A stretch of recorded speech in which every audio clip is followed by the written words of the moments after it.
Hello students, आज मैं बेटा बनाने वाली हूँ आपका बायोमोलिक्यूल। आज आपकी जो 12th क्लास की जितनी चैप्टर है आज वे फिनिश हो जाएगी। आज लास्ट ये है। इसके बाद फिर मैं आपको ट्रिक से सिखाऊंगी। फिर पूरा सिलेबस एक साथ 12th का जितना भी है एक साथ एक क्लास बना दूँगी आपकी, एक चैनल वो एक साथ ही एक वीडियो बना दूँगी। ठीक है, फर्स्ट चैप्टर देखो। अब फर्स्ट क्वेश्चन देखो, सुक्रोज ऑन हाइड्रोलाइसिस गिव।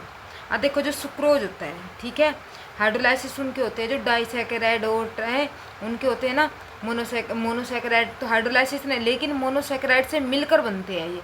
तो क्या होता है जो सुक्रोज होता है, एक बात का ध्यान रखना बेटा, एक तो जैसे सुक्रोज हो गया, एमाइलोज, एमालेप्टीन, किस किस कार्बन पर जुड़े हो और कौन किस किस से मिलके बने हुए हैं, ये याद रख लेना कि हाइड्रोलाइसिस से कौन से क्या बना हुआ है, यही पूछे जाते हैं इसमें से। तो क्या होता है, वे बना होता है अल्फा डी ग्लूकोज और बीटा डी फ्रक्टोज। ठीक है, इसका आंसर आ जाएगा ये। फिर नेक्स्ट है द डिफरेंट बिटवीन एमाइलो एमाइलेक्टिन।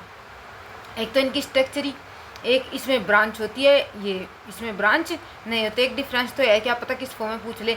और एक कार्बन चेन की फॉर्म में होता है कि जो आपका एमाइलोज होता है इसमें तो 1,4 अल्फा लिंकेज होता है, लेकिन जो एमाइलोपेक्टिन होता है 1,6। इसमें क्या होता है, आपका चैन बन जाती है, ब्रांच बनती है। ठीक, ऊपर वाला एक कार्ब, एक बार नीचे, इस तरह ब्रांच बनती चली जाती है। तो इसका 1,6 और इसमें अल्फा कैसा होता है 1,4 होता है लिंकेज। अब नेक्स्ट देखो, the correct corresponding order name for aldoses and configuration given below. अब ये दिए हुए हैं, देखो बेटा, ये हो गया OH रोटेशन करा दिया। ठीक, अब की बार इधर OH, अब क्या करा दिया, एक का इसका रोटेशन करा दिया। तो देखो बेटा, जो ये रोटेशन है ये क्या है, इरिथोर्स। ये क्या होता है बेटा, दोनों OH इस तरह, और हायर लेवल से कैसे जाता है, लो की तरफ जाता है ना। तो कैसा होता है आस S, और ये क्या होगा आपका R, एक दूसरे ये हो जाएगा। ये तो होती है जहाँ RS बनता है आपका, वो होता है डी इरिथोज। ये क्या बन गया, डी इरिथोज। और ये क्या हो जाएगा, L इरिथोज। और अगर दोनों OH इधर है, ये डी इरिथोज, और ये हो जाएगा आपका बेटा डी थ्रियोज। ठीक, डी दोनों के दोनों क्या हो जाएगा फिर डी, जिसमें 2 OH इधर हो, और फिर इसका रोटेशन आप इधर करा रहे, तो ये हो जाते हैं L फॉर्म में, L इरिथोज और आपका L थ्रियोज। ठीक है, तो इसका आंसर आ जाएगा आपका बेटा डी। यहाँ पे विच one of given below non reducing. अब ये बात याद रखना बेटा, जो आपके मोनोसेकेराइड होते हैं वे आपके क्या होते हैं, रिड्यूसिंग शुगर होते हैं। क्यों, क्योंकि मोनोसेकेराइड में जो उनका O होता है वो फ्री होता है, जो एल्डिहाइड ग्रुप होता है, कीटो ग्रुप होता है, क्या होता है बेटा, फ्री होता है, क्योंकि वे किसी के साथ कोई भी बॉन्ड लिंकेज नहीं बनाए रखते। लेकिन जब डाइसेकेराइड होते हैं वे कार्बन ऑक्सीजन के थ्रू दूसरे से क्या बना लेते हैं, लिंकेज। तो उनका जो ऑक्सीजन है वो क्या नहीं होता, फ्री नहीं होता, जिससे वे रिड्यूस नहीं होते। तो इसलिए जहाँ भी डाइसेकेराइड आ जाए सीधा वो कौन से होता है, रिड्यूस। तो ये क्या हो गया आपका, ये तो मोनोसेकेराइड है, डाइसेकेराइड कौन है, सुक्रोज। इसका मतलब यही क्या है, नॉन रिड्यूसिंग शुगर है। तो डी ग्लूकोज रिएक्ट विद हाइड्रोक्सिलामीन। देखो हाइड्रोक्सिलामीन क्या होता है, NH2OH। इसका H निकल जाएगा और इसके इस पर सिर्फ क्या लग जाएगा, N डबल बॉन्ड OH। ये जिस पे जुड़ जाएगा वो ये आपका क्या हो जाएगा, ओजाइम के साथ रिएक्शन हो जाएगा, वो हो जाएगा। देखो ये है ना CH2OH, OH HOH, और सीधा क्या जुड़ गया, NOH। ठीक है बेटा, O ले गया इसका 2H, H2 निकलेगा तो इसका फॉर्मेशन हो गया। अब नेक्स्ट देखो, which of the following monosaccharide form sucrose. बेटा देखो सुक्रोज का दूसरी बार आंसर आ गया, दूसरी बार क्वेश्चन पूछ लिया। ये समझ लेना, जो सुक्रोज है, एमाइलोपेक्टिन है, एमाइलोज है, इनकी स्ट्रक्चर है, सिर्फ इनके ऊपर ही क्वेश्चन बनते हैं। देखो इनकी स्ट्रक्चर और ये आनी चाहिए आपको। तो क्या बता, अल्फा डी ग्लूकोज। देखो बेटा जो पायरेनोज होता है वो तो 6 कार्बन चेन। जो आपकी फ्रक्टोज, देखो डी पायरेनोज हो गया, ठीक, एंड क्या हो जाएगा, बीटा फ्रक्टोनोज। तो ये इसमें पेंटा आपकी ये पेंटोज होती है। ठीक है, इस तरह हो जाती है। ये जो चेन होती है, एक में अल्फा डी ग्लूकोज पायरेनोज होती है, एक में बीटा डी फ्रक्टोज फ्यूरोनोज होती है। ठीक है, किसका है, सुक्रोज में। ठीक है, नेक्स्ट देखो, which of the following statement is not true. कौन सा ट्रू नहीं है, on hydrolysis lactose give equal amount of D. नहीं जी, इक्वल अमाउंट नहीं देते। जो लैक्टोज हो बेटा, याद रखना आप, एक यहाँ से छोटी सी बात याद रखना बेटा, जो मोनोसेकेराइड होते हैं वो क्या होते हैं, रिड्यूसिंग एजेंट शुगर होते हैं। और जो रिड्यूसिंग शुगर होते हैं वो क्या करते हैं आपके, वे म्यूटेरोटेशन रिप्रेजेंट करते हैं। क्या करते हैं बेटा, म्यूटेरोटेशन। ठीक है, तो ये क्या पर रिप्रेजेंट करेगा, ये करता है म्यूटेरोटेशन। क्यों, क्योंकि इसमें क्या है, क्योंकि ये क्या होते हैं आपके रिड्यूसिंग शुगर, ये फ्री होता है इनका वजह। तो ये जितने भी आपके मोनोसेकेराइड है वे म्यूटेरोटेशन रिप्रेजेंट करते हैं। इसका मतलब ये क्या हो गया, रोंग हो गया। Which one of the does not exhibit the phenomenon of mutarotation. मैंने अभी बताया ना, जितने भी आपके मोनोसेकेराइड है कौन सा रोटेशन करते हैं, म्यूटेरोटेशन। क्यों, क्योंकि वो क्या होता है, रिड्यूसिंग शुगर होता है। इसमें से जो भी आपका मोनोसेकेराइड नहीं है, इसका मतलब वही म्यूटेरोटेशन शो नहीं करेगा। कौन नहीं करेगा, सुक्रोज। देखो कितनी सिंपल सी बात, सिर्फ ये बात याद रखना है, जो मोनोसेकेराइड है वे म्यूटेरोटेशन करते हैं और कोई नहीं करता। Fructose reducing tolerant reagent. अब देखो जो फ्रक्टोज होता है टोलेंट रिएजेंट किसकी वजह से होता है, टोलेंट रिएजेंट क्या होता है, जिसमें एल्डिहाइड ग्रुप होता है आपका।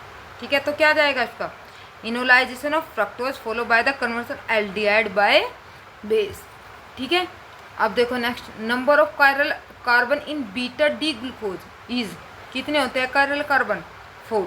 कितने होते हैं बेटा, 4 होते हैं। इसमें कायरल स्ट्रक्चर बनाओ और देखना, 4 कार्बन के जो बीच वाले कार्बन होते हैं सारे क्या होते हैं, कायरल, एक तरफ OH, एक तरफ H, एक तरफ CH2, एक तरफ CH, ये हो जाएगा आपके 4।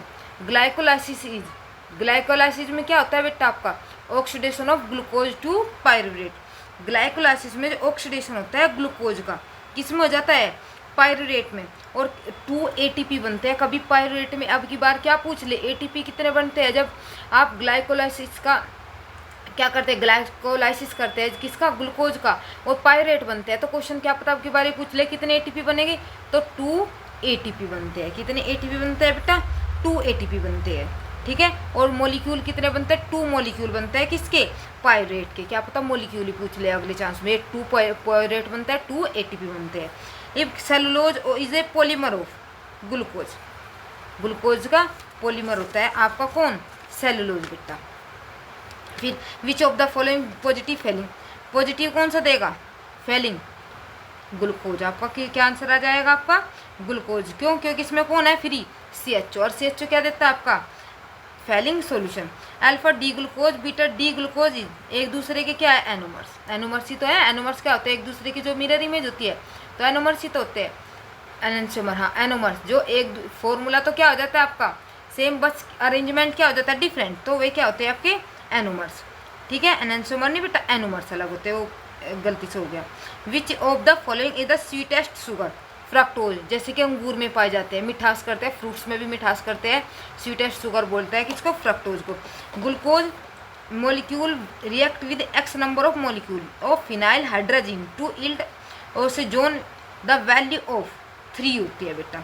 कितनी होती है बेटा, 3 होती है। कैसे, एक बार तो किसके साथ रिएक्शन करेगा, हाइड्रोजन, फिनाइल हाइड्रोजन किसके साथ क्या रिएक्शन कराएगा, जहाँ पर आपका, चलो मैं आपको ये रिएक्शन आपको करके दिखा देती हूँ। देखो बेटा, CH हो गया, CHOH हो गया, और CHOH की क्या आएगी, थ्राइज, और CH2 क्या होता है, OH। आपको ट्रिक भी सिखाऊंगी इसकी, ये कराने के बाद फिर आपको ट्रिक बताऊंगी। NH2 इसके साथ कह रहा है। ठीक है, तो क्या होगा, पहले तो यहाँ से जो O है ऊपर वाले से रो को हट जाएगा, और ये क्या हो जाएगा, यहाँ पर अटैच हो जाएगा। तो क्या बन जाएगा आपका, देखो क्या बन जाएगा इससे रिएक्शन करने के बाद, CH डबल बॉन्ड N, और NH आपका C6। जहाँ भी आपका NH2 आ जाए, ये समझ लो O उसके साथ O निकाल कर और उस वहाँ पर H जोड़ दो, और H के दोनों H2 वहाँ से क्या कर दो, रिमूव कर दो। आपका ये बन गया। अब आपके पास क्या है, ये फॉर्म है, इसे क्या कर दोगे हम, अब ये बन गया। अब इसे कर दो कीटो फॉर्म में यहाँ पर, जिससे क्या बच जाएगा, CO बच जाएगा, और फिर एक मॉलिक्यूल कहाँ जुड़ जाएगा, दोबारा रिएक्शन कराओगे इसके साथ जुड़ जाएगा। तो एक यहाँ पर और आपका एक यहाँ पर, और नीचे एजेट, और इसी को बोलते हैं हम ग्लाइकोसेजोन। तो कितने हो गए आपके, 3 बन गए ना उसके साथ रिएक्शन करके। अब नेक्स्ट देखो, नेक्स्ट का क्या आएगा, the oxidation of glucose is one of the most important reaction in living cell. What is the ATP molecule generate cell from 1 molecule of glucose. अब देखो 1 मॉलिक्यूल ऑफ ग्लूकोज बेटा 38। चलो आपको रिएक्शन दिखा देती हूँ इसकी, क्या पता रिएक्शन ही पूछ ले कभी कभार गलत करे। C6H12O6 + 6O2 के साथ रिएक्शन करके आपके 6 तो क्या निकल जाते हैं कार्बन डाइऑक्साइड, 6 से क्या निकल जाते हैं वाटर, और 38 बनता है ATP मॉलिक्यूल। ठीक है बेटा। फिर है 18, the alpha D glucose and beta D glucose differ from the each other due to difference of carbon item with respect to, किसके रिस्पेक्ट में बेटा, उनके जो अरेंजमेंट, जो आइसोमर्स है, सिर्फ उनके ओरिएंटेशन, जो ओरिएंटेशन है, देखो फॉर्मूला तो सेम, लेकिन बस जो ओरिएंटेशन है वही क्या होती है, डिफरेंट होती है। तो क्या आ जाएगा, कॉन्फ़िगरेशन, ये इसका आंसर आ जाएगा। ठीक है। फिर the chemically considered digestion is basically क्या होता है, हाइड्रोलाइसिस। क्या आ जाएगा इसका बेटा, हाइड्रोलाइसिस। फिर है on hydrolysis starch we finally at, क्या मिलता है, ग्लूकोज। जो स्टार्च होता है किससे मिलकर बना होता है आपका, ग्लूकोज से, तो क्या मिलता है आपका ग्लूकोज आ जाएगा इसका। फिर नेक्स्ट है which of the following is basic amino acid, lysine. बेटा बहुत सिंपल सी ट्रिक है ये कि बेसिक कौन से है। देखो आपको मैं लास्ट में, अगर ये लेंथी वीडियो ना हुई, बीच में या लास्ट में बता दूंगी कौन से सारों की ट्रिक, कि अमीनो एसिड पूछ ले, बेसिक एसिड पूछ ले, या कुछ ही पूछता है, आपको ट्रिक ही कैसे करनी है मैं बीच में बता दूंगी, लास्ट में बता दूंगी आपको एक ट्रिक बड़ी सिंपल। आप फटाफट इतनी इजी ट्रिक बताऊंगी कि फटाफट आप क्या कर दोगे, ये बता दोगे कि कौन सी आपकी बेसिक है, कौन से एरोमेटिक है, कौन से कैसे है। ठीक है। अब देखो the essential non essential amino acid among the following is alanine. कौन से होता है बेटा, एलिनिन। नो एसेंशियल होते हैं जो हमारी बॉडी अपने आप बना लेती है, हमें किसी से जरूरत नहीं होती। Which structure of protein remain intact during denaturation. Denaturation किस में पाया जाता है इससे, देखो बेटा जो प्राइमरी स्ट्रक्चर होती है ओनली किसमें होता है, क्योंकि क्या होती है प्राइमरी स्ट्रक्चर, कैसी होती है, भी स्टैंड होती है सीधी, इसके बीच में कोई हाइड्रोजन बॉन्डिंग कोवलेंट बॉन्ड तो नहीं होता, प्राइमरी स्ट्रक्चर सीधी लीनियर होती है आपकी। फिर है 24 वाला, देखो बेटा 24 में क्या कह रहा है, which of the following compound can form A zwitter ion. अब देखो बेटा ज्यूटर आयन कौन से होते हैं, ज्यूटर आयन का मतलब है जो पोलर, दो क्या मिल जाए इसमें, दो पोर्शन हो जाते हैं, एक प्लस और एक माइनस। जैसे कि आपका ज्यूटर आयन है HC, ठीक, COOH NH3, तो क्या हो जाए यहाँ से H हट जाए और ये कहाँ चला जाए, NH2 के पास हो जाए, तो इधर तो हो जाए आपका COO नेगेटिव, और इधर क्या बन जाए CH2 NH3। NH3 के ऊपर पॉजिटिव चार्ज और इसके ऊपर नेगेटिव चार्ज, डाइपोल हो गया ना, दो पोल बन गए, तो इसी को बोल देते हैं बेटा ज्यूटर आयन। जो ज्यूटर आयन होता है स्टेबल होता है। Which of the statement of our denaturation given below at correct. Denaturation क्या होता है बेटा, उसमें जो प्रोटीन है, प्रोटीन के बीच में क्या होते हैं, स्ट्रक्चर होती है, स्ट्रक्चर के बीच में क्या होता है, डबल बॉन्ड, उसमें हाइड्रोजन बॉन्ड, डाइसल्फाइड बॉन्ड, आपके कोवैलेंट बॉन्ड, बहुत सारे बॉन्ड होते हैं, आयनिक बॉन्ड। तो जब वे क्या हो जाते हैं, वे बॉन्ड ब्रेक डाउन हो जाते हैं और उनकी स्ट्रक्चर जो प्रोटीन होती है क्या हो जाती है, एक सिंगल स्ट्रैंड में हो जाती है, वही क्या होता है आपका डीनेचुरेशन होता है। तो कौन सी बारी बात कही, एक तो पहला denaturation of protein cause loss of secondary tertiary structure of the protein, इसका मतलब जो सेकेंडरी और टर्सरी की स्ट्रक्चर है वो अपनी स्ट्रक्चर खो दे। ठीक है, एक सीधी उसमें बन जाइए, बात बिल्कुल सही है। फिर क्या कहता है second, denaturation lead the conveyance double bond strand the DNA in single strand. वो डीएनए की तरह है ना, ऐसे मुड़े मुड़े होते हैं ना, तो किस फॉर्म में आ जाते हैं, सिंगल फॉर्म में आ जाते हैं। इसका मतलब फर्स्ट और सेकंड बिल्कुल सही बात कही उसने। ठीक है, नेक्स्ट देखो, विच functional group participate in disulphide bond formation in proton, thiols. जो आपका थायोल्स है ये क्या करते हैं, पार्टिसिपेट करता है इसके किसमें, किसके बॉन्ड के फॉर्मेशन है, बाई डाइसल्फाइड। जो डाइसल्फाइड है, डाइसल्फाइड के उसमें ये पार्टिसिपेट कराता है, क्या करता है, ये हेल्प कराता है आपका थायोल्स। ठीक है, which of the following structure represent the protein chain. Protein chain में क्या होता है, एक NH, फिर एक C में दोनों तरफ, एक तरफ H होता है, एक तरफ क्या हो जाता है आपका खाली C, फिर दूसरी तरफ फिर O, फिर दूसरी तरफ H, फिर खाली C, फिर एक तरफ O, दूसरी तरफ H, फिर खाली C, ये वाले होते हैं ना, तो ये आंसर ये हो जाएगा आपको। The correct statement in respect protein haemoglobin. जो हीमोग्लोबिन है क्या होता है बेटा, उसका हीमोग्लोबिन का वर्क होता है ऑक्सीजन को कैरी करना एक जगह से दूसरी जगह, तो क्या हो जाए, act as a oxygen carry in the blood. ये तो सिंपल सी क्वेश्चन पूछा हुआ है इसमें। फिर है the helical structure of protein in stabilize. Helical protein कौन करता है, हाइड्रोजन बॉन्ड। कौन रखता है बेटा, hydrogen bond. Which is not correct, all protein are found in L form, क्या प्रोटीन एल फॉर्म में पाए जाते? नहीं बेटा, डी फॉर्म में पाए जाते हैं जो प्रोटीन होते हैं। याद रखना, प्रोटीन रहते हैं किसमें? डी फॉर्म में। फिर है C double bond N H, peptide bond कह रहा है, ठीक है। क्या कहता है? तो पेप्टाइड बॉन्ड के बारे में कौन सी बात है? C N bond length in protein is longer than usual bond length N C, यही बात है भाई। ये बात तो एकदम क्या है? गलत है, रोंग है। इसका मतलब इनकरेक्ट ही तो पूछ रहा है, तो ये इनकरेक्ट हो गया। और सारी बातें बिल्कुल सही कह रहा है। Which is correct statement? Starch is a polymer of alpha glucose, हमें भी पढ़ के आए। जो स्टार्च होता है एक पॉलीमर होता है, किसका बना हुआ होता है? Alpha glucose. लो जी, पहली लाइन ठीक हो गई आपकी। नेक्स्ट देखो, हीमोग्लोबिन इज क्या होता है? एक ग्लोबल प्रोटीन। क्या होता है हीमोग्लोबिन? एक ग्लोबल प्रोटीन होता है। फिर है secondary structure of protein refer to, जो सेकेंडरी प्रोटीन होती है, देखो रेगुलर फोल्डिंग, फोल्डिंग होती है, ऐसे फोल्ड रहती है ना, ठीक। और यहाँ पर क्या होते हैं? ऐसे bonding, alpha helix beta helix structure होती है ना, इसकी regular folding pattern continuous proton portion of polypeptide chain, यही आंसर आ जाएगा इसका।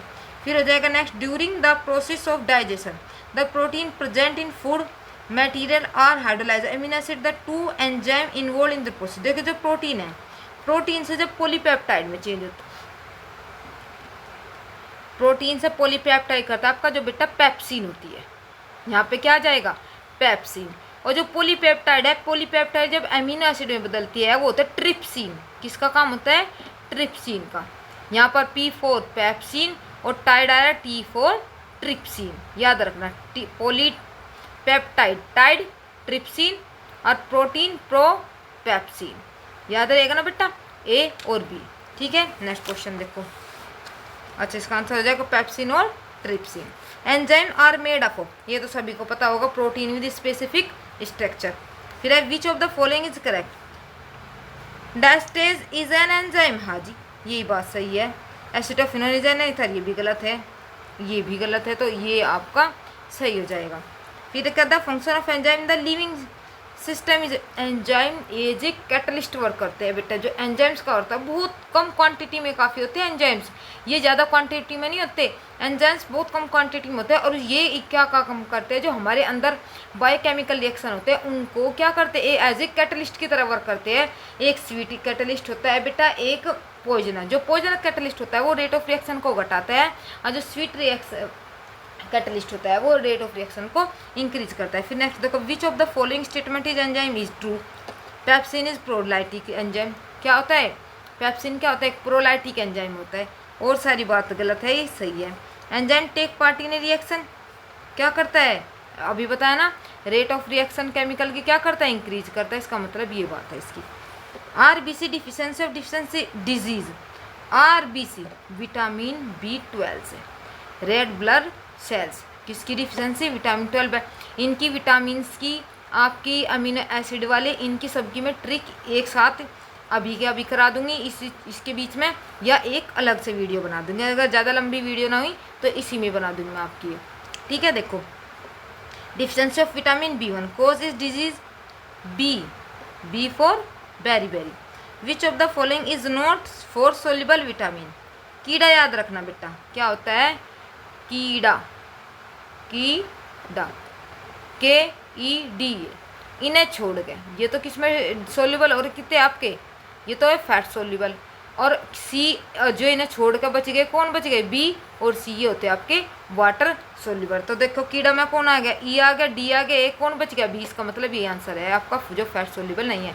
कीड़ा याद रखना है, फैट सोल्यूबल होता है कीड़ा। कीड़ा उसमें क्या होता है? घूमता रहता है कीड़ा, ठीक है। Which of the following vitamin is water soluble? अभी बताया है B, ये तो कीड़ा में आ गया। इसका मतलब ये क्या है?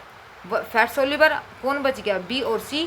BC क्या होता है आपके? Water soluble. The human body does not produce vitamin, हमें बाहर से लेने पड़ते हैं विटामिन, हमारी बॉडी प्रोड्यूस नहीं करते हैं। विटामिन B12 उसमें क्या होता है आपका? Cobalt third. जो विटामिन B12 होता है बेटा इसमें कोबाल्ट थर्ड होता है। हम देखो बेटा photo, give below the statement, क्या कह रहा है अभी देखो इसमें। A unit formed by a attachment of a base of one position of sugar is known as nucleoside। बिल्कुल सही कह रहे हैं अभी first point. When nucleoside is linked to phosphoric acid 5 position sugar moiety we get include, ये गलत। First सही और सेकंड गलत। अच्छा दिख नहीं रहा है क्वेश्चन, अब दिख जाएगा, अब ठीक है। ठीक है, फर्स्ट स्टेटमेंट तो सही है, लेकिन सेकंड स्टेटमेंट क्या है गलत। इट मीन्स पहले इसका ऑप्शन हो जाएगा। फिर है द सेंट्रल डोगमा, ठीक है, molecular genetic state that genetic information from देखो क्या जेनेटिक इन्फॉर्मेशन क्या होता है, जैसे डीएनए, डीएनए से ट्रांसफर होगी किसमें, आरएनए, आरएनए से ट्रांसलेशन होगी। देखो डीएनए से आरएनए में जाता है तो ट्रांसक्रिप्शन होता है। क्या होता है बेटा, डीएनए से आरएनए में जाना ट्रांसक्रिप्शन, ठीक है।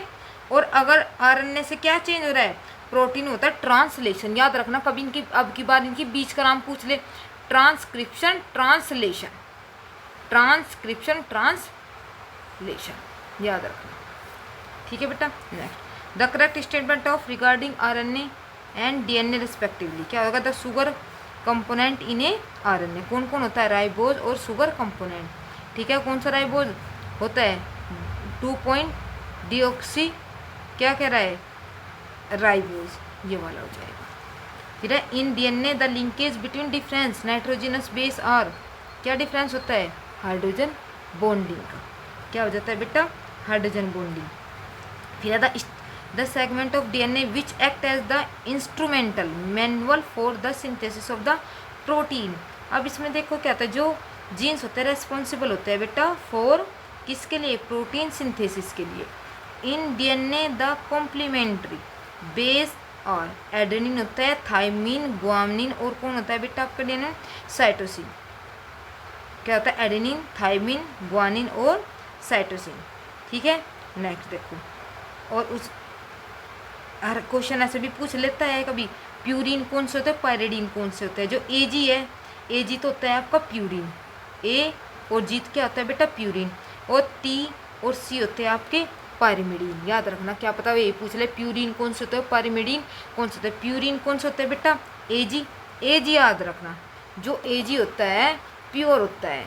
कौन बोलती है घर में, मम्मी बोलती है ना पापा को, एजी, बस एजी याद रखना, ठीक है। आरएनए, डीएनए और chiral molecule their chirality is due to, क्या जाएगा आपका, डी सुक्रोज कंपोनेंट, आपका ये आ जाएगा।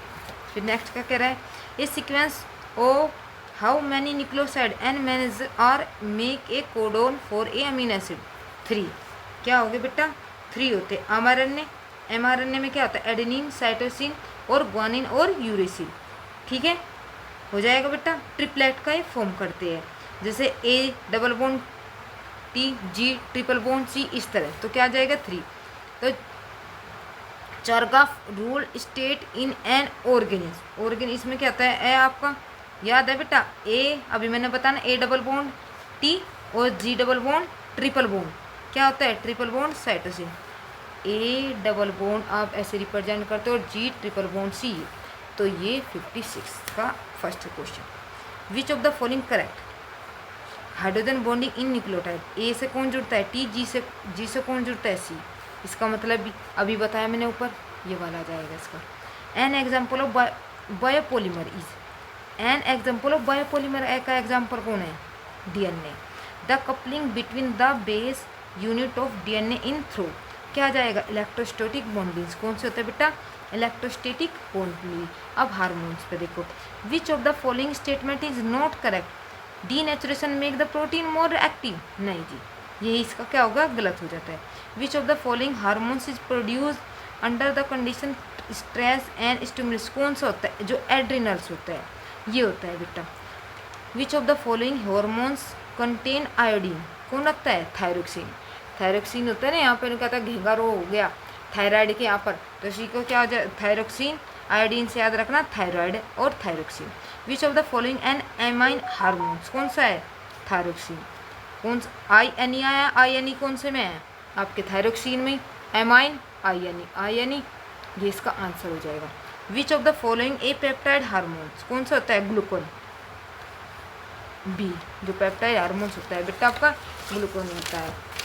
अब देखो, the hormones that help in the conversion of glucose to glycogen, कौन करता है, इंसुलिन करता है। फिर है which of the responsible for the production of energy in biochemical reaction, कौन करती है, थायरोक्सिन। फिर 67 में देखो बेटा, the cell membrane are mainly composed of, किससे मिल तक बने थे जो सेल मेंबर है, किससे होते हैं आपका बेटा, सी फॉस्फोलिपिड्स। तो फॉस्फोलिपिड्स और एस्टर ग्लिसरॉल विद द 2 तो कार्बोक्सिलिक और 1 फॉस्फेट। क्या आ जाएगा आपका आंसर ये। The number of molecule of ATP produce in the lipid metabolism of molecule of palmitic acid is, कितने होते हैं बेटा, 130 होते हैं। ये देखो बेटा, ये देखो आप ट्रिक ये पूछ लेते हैं कि आपको एग्जाम्पल देकर पूछ लेंगे कि टर्पेनोइड्स कौन से, एसेंशियल और कौन से, पिगमेंट कौन से, पॉलीमर कौन से। तो देखो बेटा विद ट्रिक, अब देखो ये तो कुछ नेम से है जो आप नाम से पहचान, जैसे टर्पेनोइड्स है, टर आ रहा टर, तो इसके नाम में भी क्या आ जाएगा, टर्पीन, जिसमें टर आ जाए वही आपका क्या है, टर्पेनोइड्स है।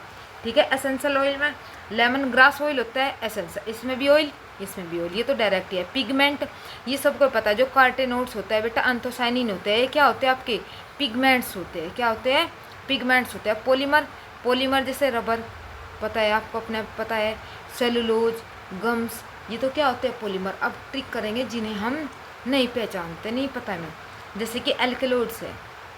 ठीक है, एल्केलोइड्स हमें नहीं पता चलता कौन से नहीं, तो याद रखना अल्का का मोर, क्या रखोगे, अल्का का मोर। अल्का फॉर एल्केनोड्स, के फॉर को बना दो, इसे के को क्या बना दो, को कोडिंग, और मो फॉर मोरफिन, ये क्या होते हैं आपके, एल्केलोइड्स होते हैं, याद रखना अल्का का मोर। फिर है लैक्टिन्स, लैक्टिन में क्या है, लेक्चर कौन लेगा, याद रखना लैक्टिन से लेक्चर कौन लेगा, लेक्चर से लैक्टिन हो जाए, कौन सा होगा आपका, कोनवेलिन ए, क्या हो जाएगा बेटा, कोनवेलिन। लेक्चर कौन लेगा, कोनवेलिन, कोनवेलिन लेगा आपका लेक्चर। ठीक है।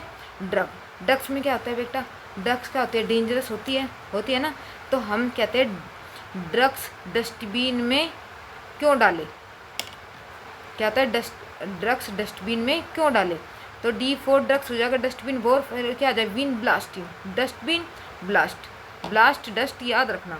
और क्यों से याद रख, क्यूर क्यूमिन, क्या याद हो गए, क्यूर क्यूमिन, क्यू से क्यूर क्यूमिन, और डस्ट से ब्लास्टमिन हो जाएगा बेटा। फिर है टॉक्सिन, टॉक्सिन से याद रखना tar, T for toxin, A for अर्बिन, आर फॉर रेजिन, ये होते हैं आपके टॉक्सिन। देखो सिंपल से इसमें ये एग्जाम्पल देकर आपको ये पूछ लेते हैं कि किसका एग्जाम्पल है। अब मैं आपको बताती हूँ, नेक्स्ट ट्रिक बताती हूँ कि अगर आपको अमीनो एसिड कौन से है, बेसिक कौन से है, एसिडिक कौन से है, उनकी ट्रिक सिखाती हूँ। देखो अगर आपसे पूछ ले एग्जाम्पल देकर कि सल्फर कंटेनिंग अमीनो एसिड कौन से होते हैं, तो याद रखना सल्फर मीट सिस्टर, सल्फर की किससे मिलो, सिस्टर से मिलो, तो क्या हो जाएगा, मिथेनिन और सिस्टर का सिस्टीन, मिथेनिन सिस्टर, सल्फर की सिस्टर कौन है, मिथेनिन और सिस्टीन है, कौन है, मिथेनिन और सिस्टीन, मिथेनिन और सिस्टीन। बेसिक अमीनो एसिड में क्या होता है, याद रखो बेसिकली हिस्ट्री लाइक अर्जेंटीना, याद रखना बेसिकली हिस्ट्री लाइक अर्जेंटीना, किसके जैसी, अर्जेंटीना के लिए। बेसिकली से तो बेसिक याद रखना, हिस्ट्री से स्टेनिन, स्टेडिन, लाइक से लाइसिन, और अर्जेंटीना से अर्जेनिन, याद रखना हिस्टेनिन, लाइसिन, अर्जेनिन। ठीक है बेटा, बेसिकली हिस्ट्री लाइगेन।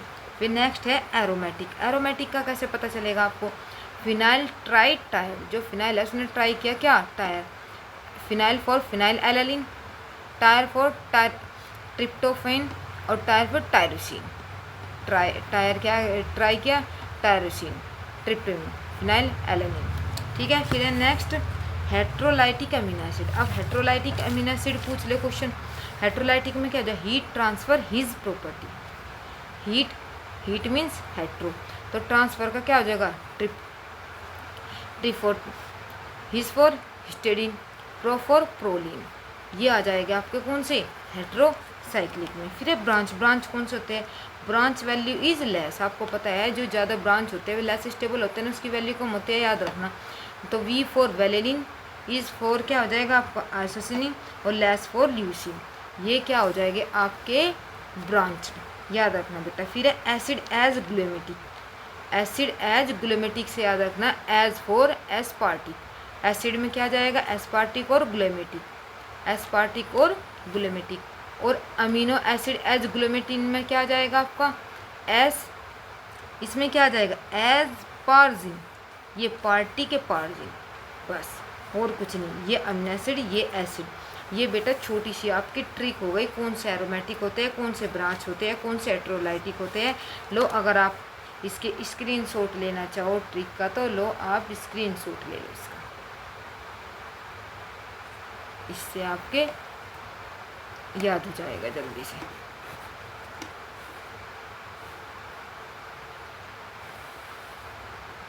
ये सिंपल सी ट्रिक है, इससे आपको याद हो जाएगा। ठीक है बेटा, देखो अगर वीडियो अच्छी लगे, आपके लिए हेल्पफुल हो, प्लीज़ देखकर ऐसे ही मत जाया करो, इसे लाइक कर दिया करो, शेयर कर दिया करो, सब्सक्राइब करें। हम आपके लिए इतनी मेहनत करते हैं तो एक सब्सक्राइब तो बनता है ना। ठीक है बेटा, और अब मैं और अच्छी अच्छी ट्रिक, सिंपल ट्रिक आपका, ये आपका जो 12th क्लास का है सिलेबस मैंने कंप्लीट करा दिया है। अब कंप्लीटली ट्रिक के साथ जो इम्पोर्टेंट क्वेश्चन है वे लेकर आऊँगी मैं। ठीक है बेटा, थैंक यू।